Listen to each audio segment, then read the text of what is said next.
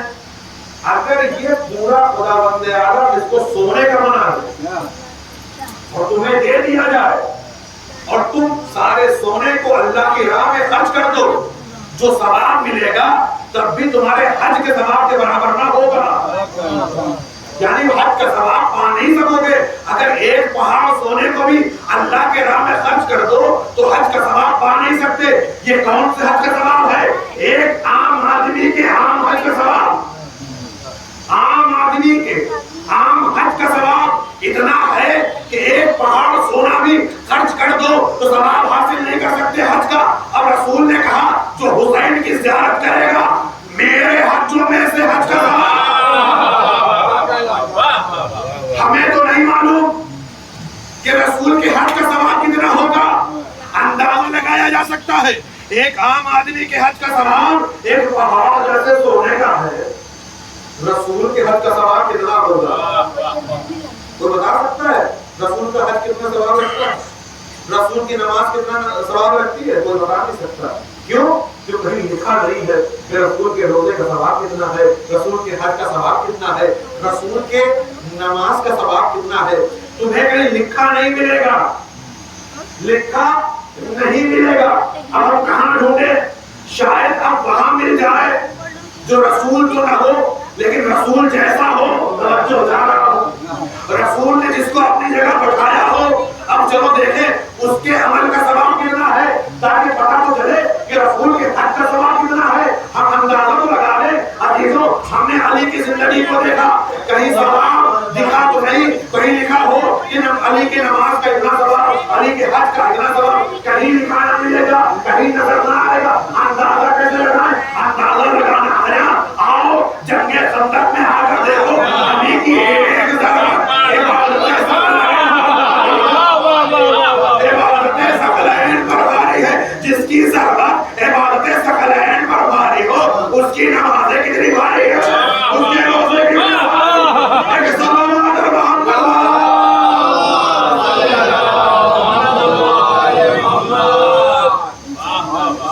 کتنے بھاری ہے۔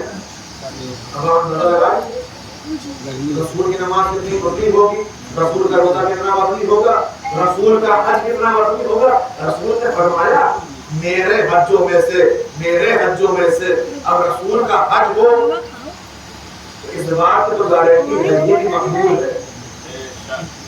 رسول کے حجوں میں سے 90 یا 99 حج کا ثواب ایک ظاہر کو مل رہا ہے۔ اب اتنا ثواب سن کے کوئی بھی تعجب میں پڑ سکتا ہے، اور یہی تعجب ہوا جس کو علامہ ہندی کو تعجب ہوا، سوچے کہ اب اس کا جواب کہاں سے پائے۔ ایک عمل دیکھا کہ جو 40 جمعرات مسجد سہلا میں عمل کر لے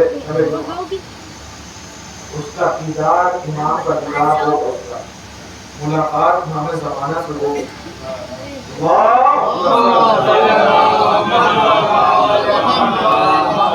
علامہ نے سوچا چلو امام زمانہ سے پوچھ لیتے ہیں، عمل کیا یہاں تک کہ 39 راتیں گزر، 40ویں رات آ گئی، 40ویں شب جمعہ، عمل کیا کہ صلوات میرے اندر جگہ ہے،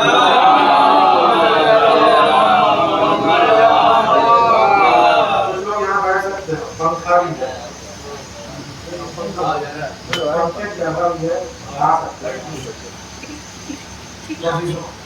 علامہ نے سوچا یہ جو اتنا ثواب مل رہا ہے ایک زیارت کو، ایک زائر کو ایک زیارت کے بدلے میں، یہ دکھی سلجھے گی تو کیسے سلجھے گی؟ جب امام زمانہ سے پوچھ لیں۔ انہوں نے عمل کیا، 40 جمعرات گزر گئی، 40 شب جمعہ گزر گئی، اب اداسی کے ساتھ آ گئے، اس کا کیا کریں؟ ابھی تک ملاقات ہوئی نہیں، ثواب ابھی کا بھی ادھورا۔ یہ سوچ کے جا ہی رہے تھے کہ ایک عرب سے ملاقات ہوئی۔ عربی شخص کہاں جا رہے ہو؟ اللہ کہا کیا اپنے گھر بڑے پریشان نظر آ رہے ہو؟ کہاں کچھ عمل ہم نے کیا، کیا سوچا امام سے ملاقات ہو جائے، ایک سوال پوچھنا تھا۔ کیسا سوال ہے؟ کہا تم کیا کرو گے؟ کہا ہو سکتا ہے میں بھی جواب دے دوں۔ کہا ٹھیک ہے بتا دیجیے۔ کہا کیا سوال ہے؟ کہا ایک زائر کو رسول کے 99 یا 90 حج کا ثواب مل رہا ہے، یہ کیسے ممکن؟ ایک زیارت ہے۔ اچھا آپ کا سوال تو جائز ہے، لیکن میں اس کا جواب دیے نہیں گا۔ کیا؟ ایک بادشاہ ہے، بادشاہ کو شکار کا شوق، یہ بادشاہ جنگل میں گیا، شکار کر رہا ہے، شکار کرتے کرتے اتنا دور یہ نکل گیا کہ اپنے سپاہیوں سے بچھڑ گیا۔ اب اس کو بھوک بھی لگ گئی ہے، پیاس بھی لگی ہوئی ہے، اس کے پاس کچھ نہیں ہے یہاں تک کہ یہ مر سکتا ہے۔ اسی اسما میں اس نے جھوپڑی دکھائی دی اس کو، جب اس جھوپڑی کے پاس گیا تو اسے ایک ضعیفہ دکھائی، ضعیفہ سے کہا میں بہت بھوکا، بادشاہ ہے لیکن دیکھیں اللہ کس مقام تک لا سکتا ہے کسی کو۔ ایک بادشاہ ہے، ایک ضعیفہ سے کہہ رہا ہے میں بھوکا، میں پیاسا۔ کہا ٹھیک ہے تمہیں بھوک لگی ہے، پیاس لگی ہے، میں تمہارے پیاس کو بھی دور کیے دیتی ہوں۔ فوراً دودھ دعا بکری کا اسے پلا دیا۔ کہ میں بھوکا بھی ہوں، کہ دیکھو میرے پاس کچھ نہیں ہے، سرمایہ نہیں ہے، دولت نہیں ہے، یہی ایک بکری ہے، یہی میری دولت ہے۔ اچھا کہ میں اس کا کباب بنا کے تمہیں کھلا دوں۔ ذبح کیا بکری کو، کباب بنایا اور کھلا دیا۔ بادشاہ کی جان بچ گئی۔ پھر بادشاہ نے کہا اب تم کبھی آنا میرے دربار میں تمہیں انعام دوں گا۔ علامہ صاحب اب یہ بتائیے کہ اب کبھی وہ بڑھیا جائے گی، وہ ضعیفہ جب اس کے دربار میں جائے گی تو کیا فرض بنتا ہے بادشاہ کا؟ کتنا انعام دے؟ توجہ جانا، کتنا انعام دے؟ کا انصاف تو یہی ہے کہ اس بڑھیا نے اپنی پوری دولت کو اس کو نچھاور کر دیا، تو اب بادشاہ کی ذمہ داری یہ ہے کہ جب یہ بڑھیا آ جائے تو اپنی پوری سلطنت اس کے حوالے کر دے، پوری سلطنت اس کے حوالے کر دے کہ بس تمہارا جواب اسی واقعے میں مل گیا۔ کیسے ملا؟ کہ تمہیں پتا نہیں حسین نے اپنا پورا گھر اس خدا کے لیے لٹا دیا، پوری دولت لٹا دی، پورا گھر بار لٹا دیا۔ جب حسین اپنا سب کچھ لٹا سکتا ہے، وہ خدا جو لامحدود خزانوں کا مالک ہے، تھوڑے سا سوال نہیں دے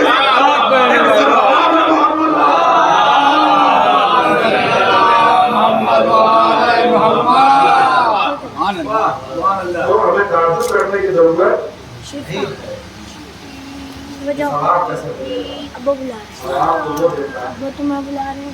ہمارے مانگنے میں کمی آ سکتی ہے، اس کی عطا میں کمی نہیں، ہمارے مانگنے میں طریقے میں کمی آ سکتی ہے، ہم ناامید ہو جاتے ہیں، لیکن خدا ناامیدی کو پسند نہیں کرتا۔